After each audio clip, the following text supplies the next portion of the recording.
Welcome back to Sip the Tally Films. I'm your host, Coach Evans, and today we're continuing our Top 9 at 9 series. Today the focus is running backs.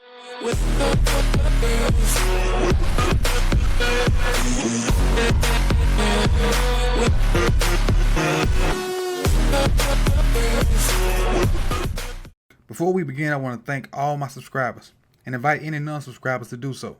I also want to announce my first Patreon giveaway. It's to Mark Van Burskirk. DM me on Twitter at CoachEvans9 or on IG at Sip the Tally Films. Again, that's Mark Van Burskirk, my first Patreon giveaway winner.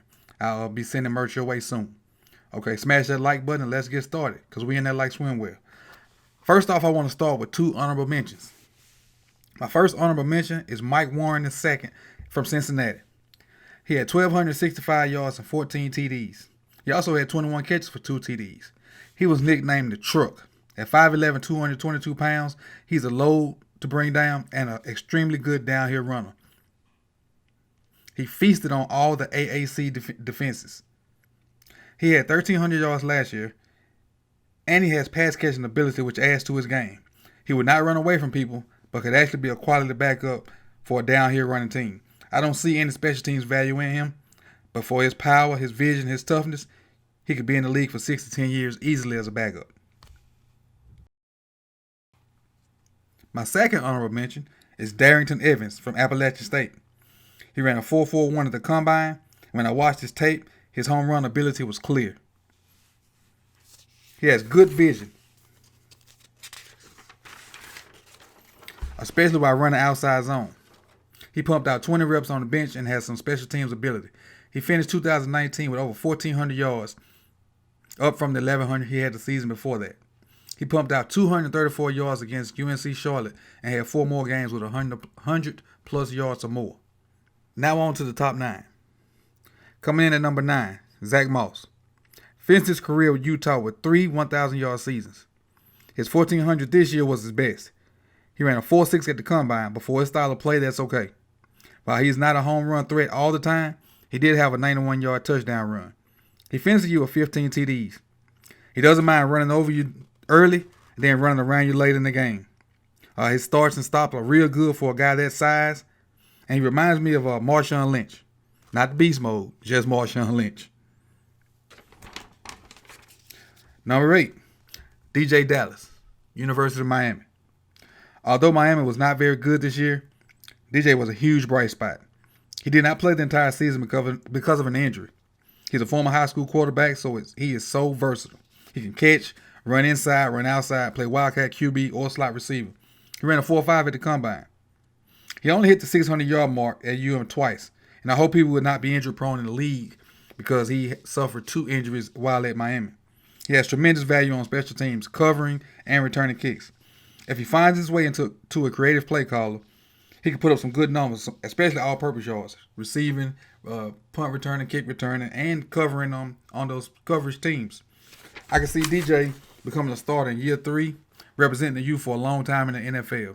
Good thing DJ only has 265 carries on his legs. For his 3 years in Miami, he only had 265 carries, which is a good thing. Some of the guys in this top 9 at 9 you'll see had 300 carries this year alone. Number 7, LaMichael Pirine. At 5'11", 218 pounds, Pirine is right on par with the top backs in this draft.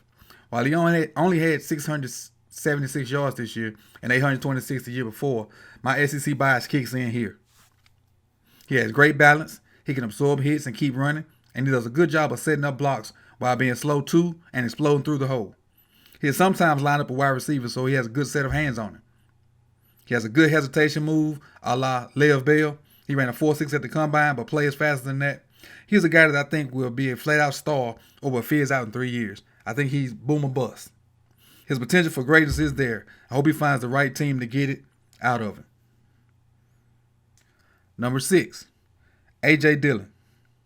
If you did not see his rock bottom of a Louisville defender, please do so after this video is over. At 6 foot, 247 pounds, he is a load to tackle. He ran an eye-opening 4.5 at the combine to beat 250. He takes a licking and keep on ticking. He has a mean stiff arm. A mean stiff arm. All out that stiff arm versus Louisville. He does a good job in pass pro too, which would get him on the field early as a rookie. It takes him a minute to get to full speed, which is one of the few negatives, but at 250, that's going to happen. He has a ton of carries on his legs. He has 845 carries for 4,382 yards in his time at BC. Number 5, Jonathan Taylor. Ran a blazing 4.3 at the combine. His production is unmatched. 1,977 yards as a freshman, 2,164 yards as a sophomore, and 2,003 yards as a junior. He also has a ton of carries. Over that same span, he averaged 300 plus carries a year. He is what you want in a running back. He has size, speed, durability, vision, patience, and balance. He's a home run hitter when he hits the second level. He's a good pass protector and can run a few routes when he's asked. The only reason he's at number 5, 15 fumbles over 3 years. 15. You know, in the NFL, if you drop the rock, you won't play. He can produce in big games. Oh, can he produce in big games? He disappeared versus Ohio State in the regular season. I think he only had 50 yards after getting 20-some carries. Rock. And those college carries don't come back to bite him. I can see a nice career and at least a second contract out of Jonathan Taylor. Number 4, Clyde Edwards-Helaire. According to Coach O, he's 6'4", 270, but at the combine it says 5'7", 207. He pushed out a 4.6 at the combine, but no one expected him to be a blazer.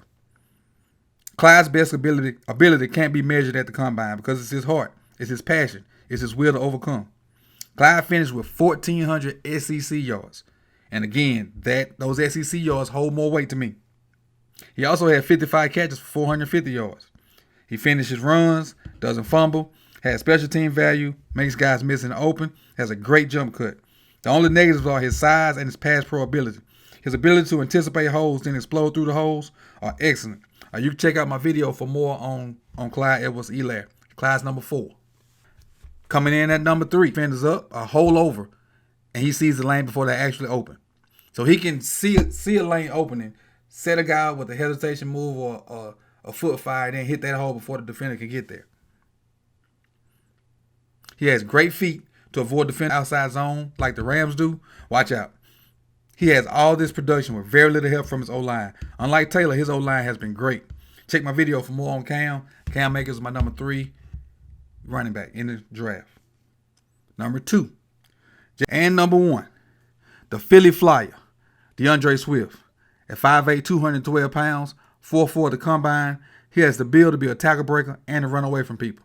His lower body is, to be politically correct, built for football. He understands blocking schemes and always seems to hit the hole as soon as it opens. He has the best jump cut out of all the backs I've seen in this draft. His body balance is amazing. He takes contact and keeps rolling as if he was untouched. He's a natural pass catcher with the mindset to be great in pass pro. 100 less carries than Dobbins and Taylor. So he had all this production with 100 less carries. I think he had like 201 or right somewhere 190, somewhere right like that. Swift is by far, to me, the best back in this draft, and that's why he's number 1 at my top 9 at 9. And again, let's go, right through the list real quick. My honorable mentions are Mike Warren II out of Cincinnati and Darrington Evans out of Appalachian State. Coming in at number 9, Zach Moss. Number 8, DJ Dallas. Number 7, LaMichael Pirine. Number 6, A.J. Dillon, Boston College. Number 9, number 5, Jonathan Taylor, Wisconsin. Number 4, Clyde Edwards-Helaire, LSU. Number 3, Cam Akers, Florida State.